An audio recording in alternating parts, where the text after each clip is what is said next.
Pessoal, sejam bem-vindos ao nosso programa Depois da Vírgula. Peço para quem queira e não está inscrito ainda se inscrever no canal, dar um joinha, acionar o sininho para notificações dos nossos programas quando eles estão atualizados dentro do perfil do nosso canal. E hoje o nosso papo é sobre dominância fiscal. O que é, afinal, dominância fiscal?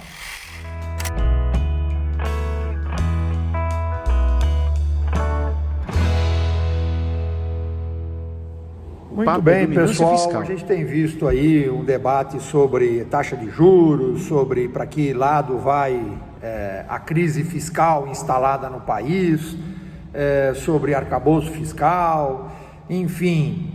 Evidentemente isso parece fugir do controle do senso comum. Muitas pessoas imaginam apenas que problemas fiscais é que o governo precisa parar de gastar e, portanto, diminuir sua dependência e sua dívida pública, mas isso vai muito mais além do que isso.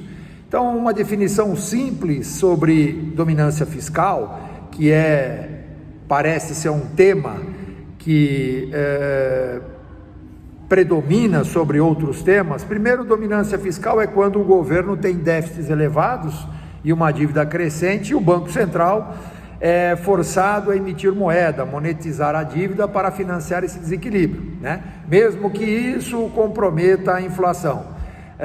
As consequências da dominância fiscal é a perda de autonomia do Banco Central, a inflação alta e persistente, uma crise de confiança e juros artificialmente baixos ou negativos e, obviamente, esses 4 primeiros pontos nos levam a alguns comentários. A primeira, perda de autonomia do Banco Central, no caso específico do Brasil, não me parece ser o caso, porque o Banco Central tem atuado muito firmemente na elevação da taxa de juros, e a gente já vai entender por que a elevação da taxa de juros, em algum momento, dá um sinal claro de que a dominância fiscal, embora possa estar próxima, flertando, ela não está presente. A inflação alta e persistente é um segundo sinal de que isso não está tão próximo quanto se imagina. Nós temos uma inflação persistente, não alta. Nós estamos sempre estourando a meta, mas não temos aí uma inflação, vamos assim dizer, fora da chamada média internacional de países desenvolvidos. Então, portanto, eu acho que não é esse o caso. Uma crise de confiança, sim. Aí nós temos um problema de crise de confiança começando a crescer, porque o arcabouço fiscal meio que nasceu morto. O arcabouço fiscal significa reverter o processo de déficits operacionais, ou seja, o superávit primário, que é despesas, né? Ou seja, receitas menos despesas do governo. Como a gente vem enfrentando esse problema já há anos, ou seja, nós não estamos conseguindo obter superávites primários, e temos que lembrar que o superávit ele tem 2 modelos, o superávit primário e o nominal. O superávit primário é a simples conta entre tudo que o governo recebe, entre taxas, impostos, né? Menos as despesas da sua estrutura, perfeito? E o outro tipo de superávit é o nominal, que esse sim é um pouco mais complexo, porque ele inclui o serviço da dívida, né? Ou seja, o quanto que o governo paga de juros para financiar suas operações. E aí um pouco da história da dominância fiscal, ou seja, o governo meio que está criando um processo, pelo menos a curto prazo, o que a gente chama de armadilha fiscal, né? Ou seja, o governo não consegue sair dessa armadilha fiscal, porque o governo, ao elevar a taxa de juros, ele aumenta indiretamente as despesas, portanto, a necessidade de financiamento vai crescendo com o próprio financiamento da dívida, ou seja, o próprio movimento orgânico da dívida já vai aumentando o déficit ano a ano, o próprio movimento orgânico, sem nenhuma atividade extra, sem nenhum investimento. Então, portanto, aí, como eu tinha dito, existe uma crise de confiança. Bom, o contraponto da dominância fiscal é a dominância monetária.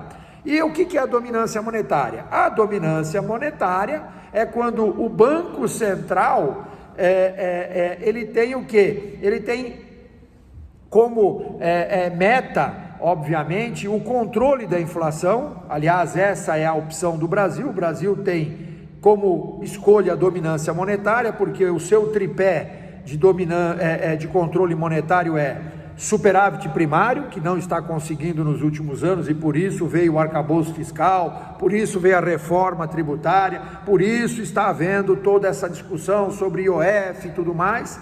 Então, primeiro, superávit primário que o governo não está conseguindo resolver, porque o superávit nominal, como eu já tinha dito, é quase que impossível, ou no primeiro momento nem se pode pensar nisso, porque o Brasil tem uma despesa de juros muito grande, então o superávit nominal é praticamente hoje impraticável, né?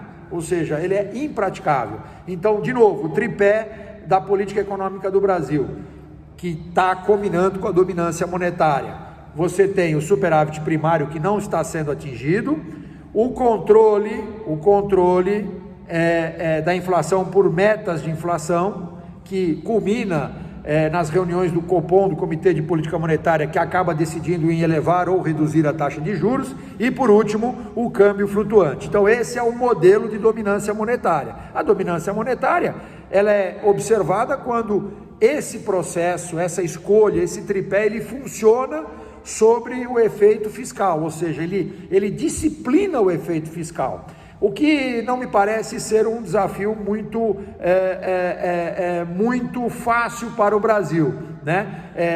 Um exemplo típico desse processo é que dentro desse debate você está vendo, por exemplo, uma indisposição do governo de impedir o crescimento. Aquele orgânico não tem jeito, que é quando você tem que emitir moedas para pagar os juros daquele dinheiro que você captou da sociedade para financiar suas atividades. Então, o Tesouro Nacional, através dos títulos do Tesouro Nacional, é uma forma do governo captar recursos da sociedade em busca do financiamento daquilo que os impostos não financiam isoladamente.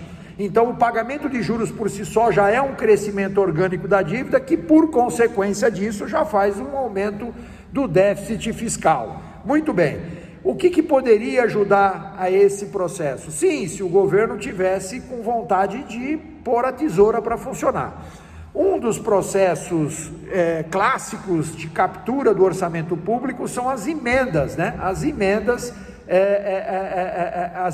partidárias, ou seja, as emendas orçamentárias. Elas hoje, se estima que nós temos hoje por volta de 20% do orçamento capturado pelas emendas dos partidos, ou seja, pelas emendas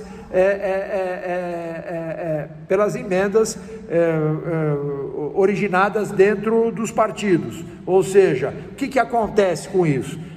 Você acaba, obviamente, impedindo uma força política de impedir a evolução desse déficit. Então, o que nós estamos tendo sobre a dominância política, antes de a gente falar sobre dominância fiscal novamente?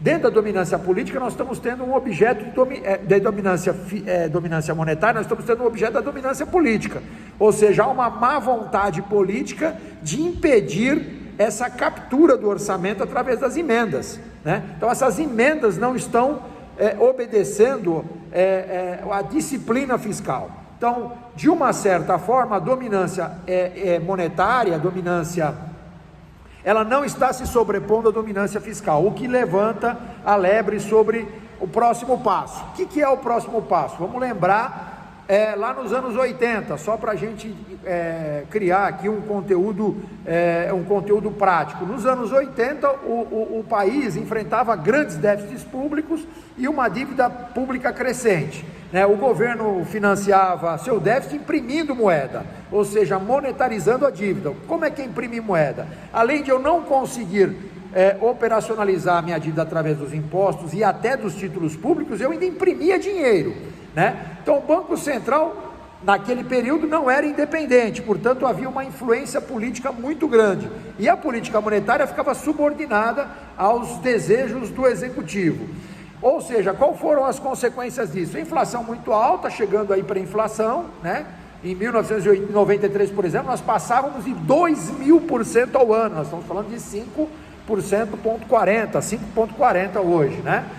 Tentativas de controles monetários, como o plano cruzado, o plano verão, o plano Collor, fracassaram por conta da dominância fiscal, ou seja, onde predominava o desequilíbrio fiscal sobre o equilíbrio monetário. E, obviamente, esse processo foi interrompido pelo Plano Real em 1994. A transição para a dominação monetária aconteceu exatamente nesse período. A partir do final dos anos 90 até 2000, houve o quê? A implementação de vários modelos de dominância monetária sobre, evidentemente, a disciplina fiscal, como, por exemplo, lei de responsabilidade fiscal, metas de inflação, câmbio flutuante, maior independência do Banco Central, que aconteceu no governo passado, ou seja, no governo do ex-presidente Jair Messias Bolsonaro. Então isso acabou favorecendo a independência do Banco Central, que é uma ferramenta importantíssima para a dominância monetária, ok? Então, para que a gente possa entender, basicamente, um exemplo clássico, o governo determinava, né, no exemplo de dominância fiscal, só para a gente resumir o que falamos até agora, o governo determinava o que precisava ser gasto e o Banco Central apenas emitia moeda para atender essa necessidade, sem controle inflacionário algum. Nós não estamos num caso clássico de dominância fiscal, existe um sinal de alerta. Por quê? O único item que está comprometendo a dominância, que está corroborando com uma impressão de dominância fiscal, é exatamente a falta de confiança do mercado em relação à austeridade fiscal. Por enquanto, a inflação está sob controle, a taxa de juros é positiva. Quando eu digo taxa de juros é positiva, é que aquele que opta por deixar o dinheiro entesourado através de títulos públicos ou aplicado na Selic, não deixando esse dinheiro circular, contribui com uma queda da inflação e ele se sente, logicamente, atendido, se sente premiado porque ele recebe juros positivos. Aliás, esse é o debate. Nós temos um juros positivos muito alto nesse momento e a razão pelo qual o Banco Central mantém isso é para evitar, porque nós estamos tendo um problema aqui na confiabilidade, ou seja, na confiança do programa fiscal. Então, para não descambar isso para a taxa de juros, ele tem que manter um prêmio entre os juros pagos e a inflação real muito alto, para que não haja dúvida de que deixar o dinheiro aplicado exige o quê? Exige uma recompensa para aquele que deixa o dinheiro, que tira o dinheiro de circulação. Então, que fique muito claro isso, né? Então, a dominância fiscal é perigosa porque sabota a estabilidade monetária. Mesmo que o Banco Central queira combater a inflação, ele fica de mãos atadas, porque o governo gasta muito e não tem como financiar sem recorrer à emissão de moeda, né? Então, o que é isso? Isso é uma comparação entre o que nós temos hoje, que é a dominância monetária, sobre o que pode acontecer caso tenhamos um descontrole olhando lá para trás, uma dominância fiscal. Então, nesse momento, esse é o debate. Por isso que essa questão está muito discutida nos meios acadêmicos, ou seja, como é que o Brasil vai sair dessa armadilha? O Brasil precisa começar a desarmar os juros. Como é que ele vai desarmar os juros se nós não estamos fazendo nada dentro da austeridade fiscal? Então, gente, espero ter contribuído com isso. A gente vai continuar trazendo temas de interesse de vocês. Então, até o próximo programa depois da vírgula. Tchau, pessoal!